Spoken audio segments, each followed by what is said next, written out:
कर्मों का फल भोगना ही पड़ता है, इसी जन्म में या अगले जन्म में। एक बार एक व्यापारी ने नया नया काम शुरू किया। उसके लिए उसने एक लड़के को उस काम में रखा। वह लड़का अपने काम में बहुत कुशल था। व्यापारी ने सोचा कि लड़का इतनी मेहनत करता है, क्यों ना इसे कमाई का 10वां हिस्सा इस लड़के को दे दिया करूं। इससे 10 बंद का पुण्य भी मिल जाएगा। वह पूरी ईमानदारी से काम करता था और व्यापारी ने रहने के लिए उसे अपना पुराना मकान दे दिया। कुछ ही सालों में उसका व्यापार बहुत ज़्यादा तरक्की कर गया। एक बार फिर कंपनी में अच्छी डील हो गई और मुनाफा करोड़ों में हो गया। अब व्यापारी का व्यापार बढ़िया चल रहा था। जब मुनाफा करोड़ों में शुरू हुआ तो उसे 10वां हिस्सा, जो लाखों में बनता था, देना मुश्किल लगता था। अब व्यापारी की नीयत बदल गई। उसे लगा मेरा व्यापार अच्छा चल रहा है, अब इस लड़के के बिना भी मेरा व्यापार तरक्की कर लेगा। उस लड़के को रास्ते से हटाने के लिए व्यापारी ने खाने में कुछ मिला दिया, जिससे उसकी तबीयत बिगड़ गई। व्यापारी बहाने से उसे अस्पताल ले गया। वहां से डॉक्टर के साथ मिलकर उसे जहर का इंजेक्शन लगवा दिया और लड़का मर गया। उस लड़के के आगे पीछे कोई भी पूछने वाला नहीं था। व्यापारी ने अपनी पत्नी को बोल दिया कि तबीयत ज़्यादा बिगड़ने के कारण उस लड़के की मौत हो गई।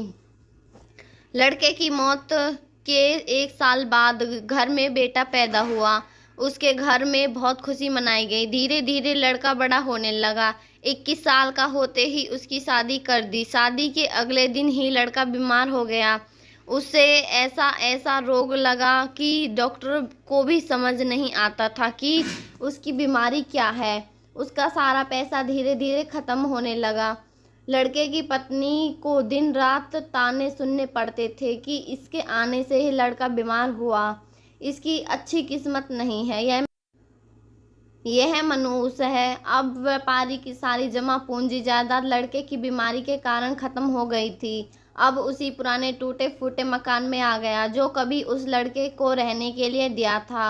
लड़का एकदम मरने की कगार पर था। एक दिन जब व्यापारी की आंख लगी तो उसने सपने में वही लड़का दिखाई दिया जिसे उसने कुछ साल पहले जहर का इंजेक्शन लगवाकर मार दिया था। सपने में उसे पूछा, सेठ जी, क्या आपने मुझे पहचाना नहीं? मैं वही आपका बेटा बनकर इस जन्म में आया हूँ। आपने मुझे 10वां हिस्सा देने के बजाय मरवाना सही समझा। अब उस 10वें हिस्से का कई गुना आपको मेरी बीमारी पर लगाना पड़ा। व्यापारी कहता है कि मैंने तो तुम्हें मरवाया था, अपने उस कर्म का फल भोग रहा हूँ। उस लड़की की क्या गलती थी? उसने क्यों शादी के बाद एक दिन भी सुख नहीं भोगा? लड़के ने कहा कि वह डॉक्टर जिसने मुझे जहर का इंजेक्शन दिया था, इस जन्म में वही मेरी पत्नी बनी है। मुझे इंजेक्शन लगाने के अगले दिन ही उसकी मौत हो गई थी। डॉक्टर का कर्म था अपनी दवाई से किसी की जान बचाना, ना कि उसकी जान लेना। वह भी अपने पिछले जन्म के कर्मों का फल भोग रही है।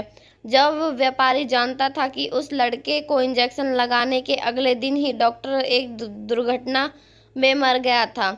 जिस दिन व्यापारी को सपना आया उसी दिन उस लड़के की मौत हो गई। सच कहते हैं, कर्म का फल भोगना ही पड़ता है।